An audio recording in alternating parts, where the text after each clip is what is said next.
You ask Tiger to solve. This deals with linear equations with one unknown. The final result is z equals 29. Let's solve it step by step. Simplify the expression. Group like terms. Simplify the arithmetic. Group all constants on the right side of the equation. Subtract 157 from both sides. Simplify the arithmetic.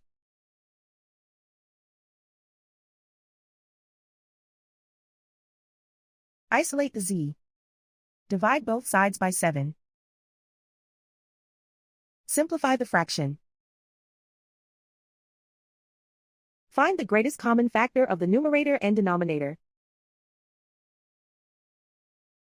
Factor out and cancel the greatest common factor.